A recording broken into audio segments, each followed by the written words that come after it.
Alrighty. Ladies and gentlemen, welcome back on Mike King here. This is part of the Mike King Biz Media Network, ESPN Richmond 106.1 International Business Good Radio, as well as The Breeze. What we do is we talk to game changers out there, people who are making a difference in the community. We are here with the good folks from Lynnhaven. Welcome to the program. Thank you for having us. All right, so we're going to go right down the list and tell us who you are and what you do. My name is Allison Lemaster. I'm the Dean of Enrollment, Management, and Innovation. And we go way back. I asked you, I said, what happened when I slid into your DM? And what did you tell me? I said, actually, I think I slid into your DM. I'm talking about, ladies and gentlemen, you don't leave stuff to chance. That's right. All righty, so ma'am. All right, I'm LaShonda Melendez, and I'm the Dean of Teaching and Innovation at Lynnhaven. And I'm Dr. Casey Hitchcock, and I'm Head of School and Chief of Innovation at Lynnhaven School. Firepower. I gotta brush up on the credentials here. All righty, so tell us about Lynnhaven School. Sure. So Lynnhaven School is Richmond's first micro school. We were founded in 2010 by Dr. Jonathan Harris, a longtime special educator in Richmond, who just saw that there were a lot of students that he was interacting with on a daily basis who needed something different. They needed a smaller environment. They needed a compassionate environment. They needed a curriculum that was more hands-on and engaged versus passive learning.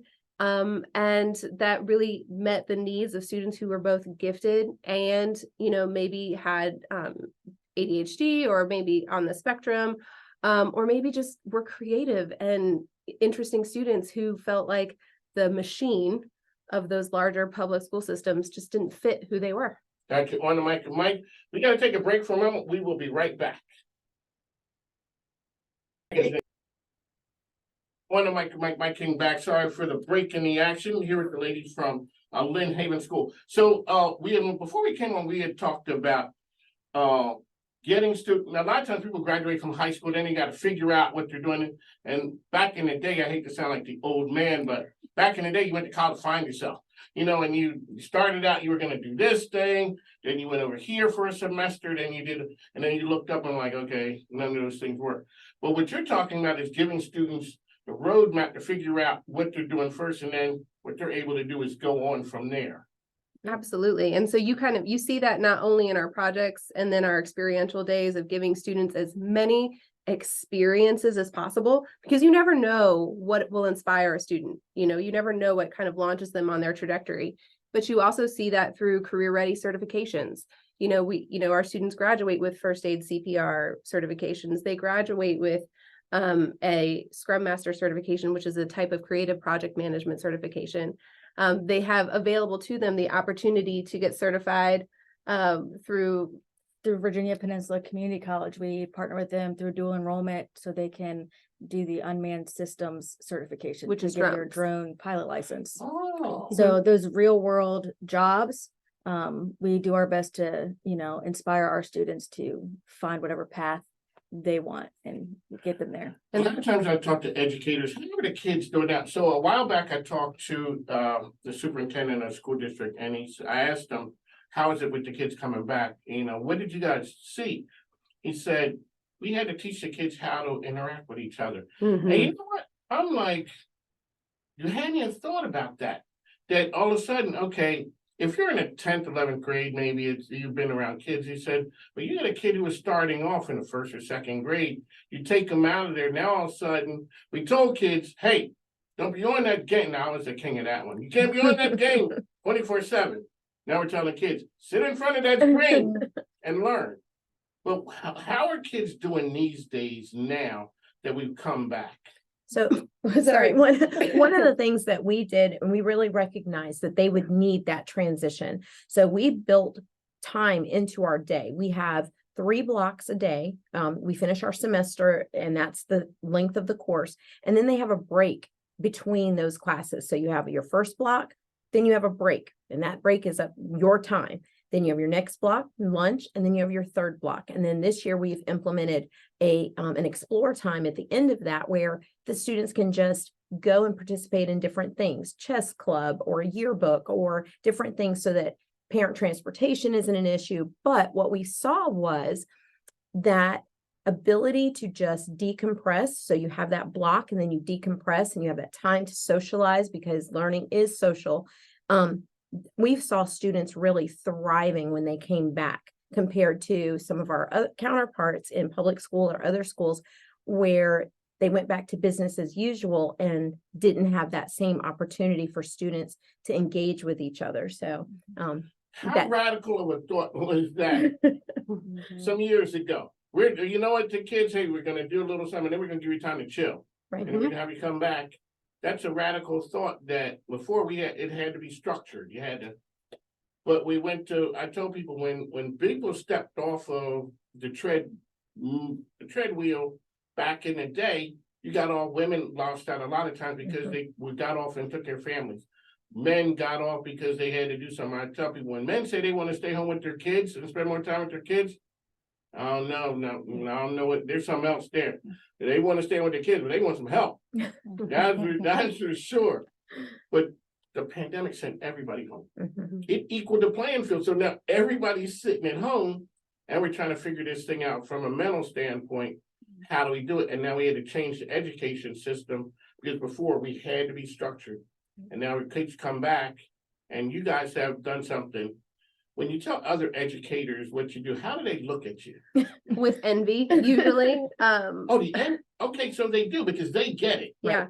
We are nimble. We have, because of our size, because our hierarchy kind of ends with me, we're able to make decisions and really meet the needs of our families and our students on a much quicker basis. We don't have to go through a year-long study and then a year-long pitch to the board and then another year-long. So it takes so long for larger machines to change and pivot. We can do it pretty quickly. And so that's how we were able to meet those needs. And schools do look at us, teachers do look at us like, how are you able to do that? How does that work? It also works because we're small and we have that trust built in with our students that we can trust that if you take a break, that you're not going to, fall off the wheels and you will report to the next period. Right.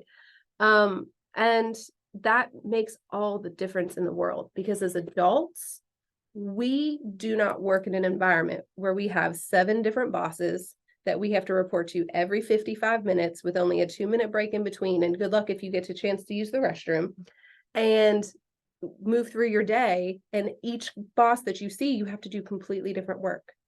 And then you have to take that work. I've never heard it like that, but no, that'd be unreasonable. Right. I mean, there's unreasonable, and then there's that. Right. But that was the life that we lived. Right. I didn't invent the system. Nope. Right. We didn't either, but we saw that there were issues with it. And so the pandemic gave us an opportunity, honestly, that we could enact these changes that we've always wanted to enact. And parents were just so thankful because they saw an immediate difference in their student. As educators, what's it like when you see that? Like, okay, so the kid has been struggling with the regular system. We had everybody had the regular system. That's why homeschooling to me was such a radical thought. I'm like, how could I homeschool my kids? I don't know nothing. Teachers, y'all, y'all educators, y'all go ahead and do it. So what was it like when you see the kid, they come there and the system, the changes that you've made, they get it? Oh my gosh. See, look at that when they say, Yeah. Go ahead. So we have a couple in one of the classes, it's called digital media, and they are creating podcasts. And 2 of the students have finished their script. And it really brought tears to my eyes because when they were talking about their past experience and then their experience now, just that ability to be themselves, be their authentic selves, and to be recognized and to be seen.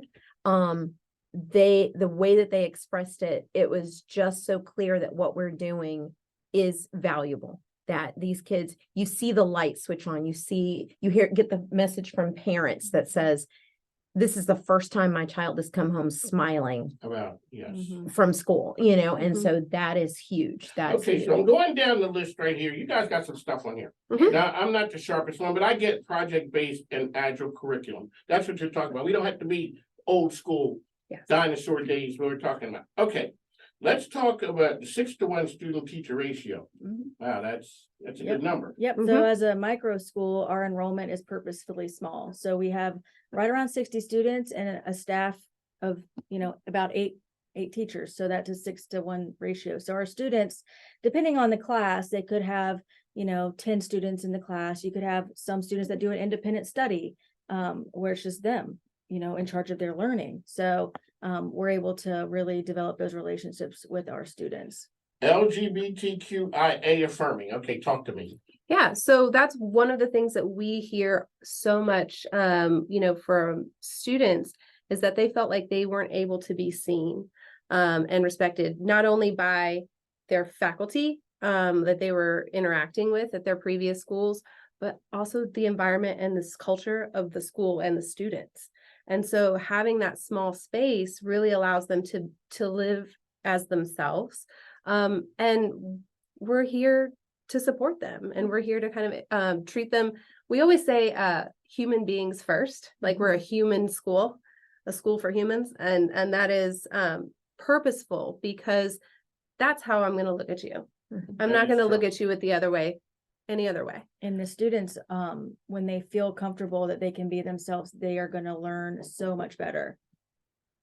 So On the mic, Mike King here, the good friend from Lynnhaven School. So come on in. So on the mic with Mike here. How are you?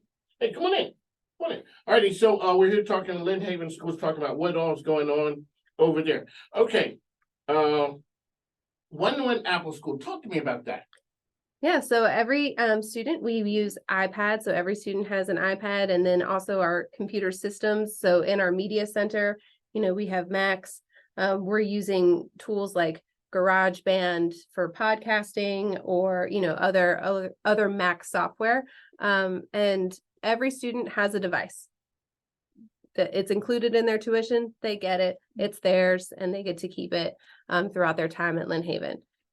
We used to use Chromebooks, but we found that Chromebooks can be frustrating, and they're short-term usage span. So that's the nicest way to put that. That is a nice way to put that. and we appreciate the use of technology in the classroom, but it's always done with a purpose. Right. So just because every student has an iPad doesn't mean their head is in their iPad all day long. Yeah. So it's very purposeful when we use technology. So the idea of Lynnhaven is it's an experience for the kids. Let them be them, but guide them on their way. Mhm. Okay, that is excellent. So how can people find you guys out there and get information about Lynnhaven? Yep. So we can be found at lynnhavenschool.org. We're on all your social media platforms. And if you want to check us out in person, we have an open house. Check out. I'm gonna come. Yep. October 21st from 10 to 12. You can sign up right on the I will website. be there. That's a win. All right. And when I tell you I'm gonna be somewhere, it's a party. Sheldon's gonna come. But what we do is we highlight people out there doing some really great things. Oh, how can kids what grades do you have? So we're high school, grades 9 through 12. What's the process for a kid to come? So process is fairly simple. It starts with an intro phone call or tour with me, Miss Lemaster at Lynnhaven. We show you around. You can come shadow for a day if you'd like to get your feet wet, see if this is this place for you, and then you apply online. Scholarships, opportunities. I see that. Absolutely. There you go. All right, folks, one of Mike King here. It's nice when I see, I thought I slid into your DM. Thank you for sliding into mine. I appreciate it. I appreciate that. So on the Mike, we talk to the best and the brightest out there. Make sure you support these folks right here. They're doing something that's amazing out in the community. You got a friend that I will be there that day. And also the person who does the podcasting, have them come in here and, they can work their skills here. Great. You ain't touching no button. They're not touching buttons. Maybe at that point I might know what a button is. But one of Mike, we gotta go. They can't hang out with me here all day. They got stuff to do. One of Mike, we'll talk to you soon. Thanks now. Take care. Thank you.